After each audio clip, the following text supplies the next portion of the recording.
আজ গিয়েছিলাম হাটে সরস্বতী পুজোয় পরার জন্য একটা শাড়ি কিনতে। হ্যালো সবাইকে, আমি অপি, সবাইকে জানাচ্ছি গুড মর্নিং। সকাল সকাল চলে এসেছি রেশনে, ভেবেছিলাম যে এন্ট্রি করে চলে যাব, কিন্তু দেখছি যে না, অতটাও ভিড় নেই, তাই রেশনটাও নিয়ে নিলাম। রেশনটা নিয়ে নেওয়ার পরে বাড়ি গেলাম, বাড়ি গিয়ে স্নান করে দেখো রেডি হয়ে নিয়েছি। আর সামনেই তো সরস্বতী পুজো, দেখো সরস্বতী পুজোর নাম শুনে আমার মুখে কতগুলো পিম্পল বেরিয়েছে। যদিও সচরাচর আমার মুখে পিম্পল দেখা যায় না, তবুও মাঝে মধ্যে এরকম দু একটা হয়, কিন্তু সরস্বতী পুজোর নাম শুনে মনে হচ্ছে পিম্পল দু একটা বেশিই বেরোচ্ছে। সে যাই হোক, সরস্বতী পুজোর আগে ঠিক হয়ে গেলেই হবে। ক্লিয়ার স্কিন তো সবারই ভালো লাগে, তাই না বলো? শুধুমাত্র এই টপটা পরে গেলে হবে না, কিন্তু এর সাথে সোয়েটারও নিতে হবে। তো আমি ভাবছি সোয়েটারটা ব্যাগে নেবো নাকি পরে যাবো যাওয়ার সময়। এবার দুপুরবেলা পরে যেতে তো ইচ্ছাও করছে না। আর দেখো, আমি মনে হয় এই বছরে এই প্রথম ফ্যান চালালাম।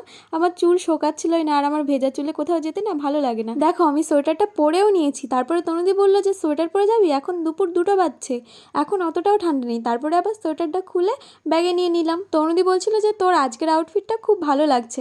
আচ্ছা, তোমরা কমেন্টে জানিও তো যে কেমন লাগছে।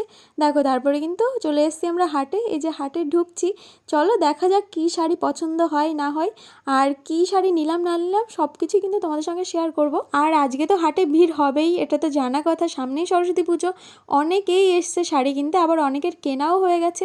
আমি তনুদিকে বলছিলাম আমি একটা খাদি শাড়ি নিতে চাই, তো ওই জন্য তনুদি দেখো আমাকে নিয়ে এসছে এই দোকানটায়।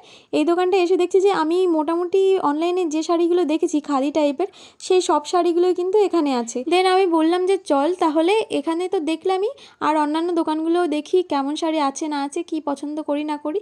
তারপরে দেখো আর একটা দোকানে চলে এসেছি। তো এই লাল কালারের শাড়িটা কিন্তু আমার ভালোই লাগছে, খারাপ লাগছে না। আচ্ছা, তোমরা জানিও তো কেমন লাগছে এই শাড়িটা। আমি এই ফার্মের হাটে আসলে সব গলিতে একবার করে পাক মারি। তো দেখো, ওই দোকানটা থেকে চলে এসেছি আবার অন্য একটা দোকান। ফাইনালি অনেক শাড়ি দেখার পরে একটা শাড়ি নিলাম, নেওয়ার পরে এখন বাড়ি যাওয়ার পালা। চলো তাহলে আজকের ব্লগটা এখানে শেষ করছি, দেখা হবে আবার অন্য ভিডিওতে। টাটা সবাইকে।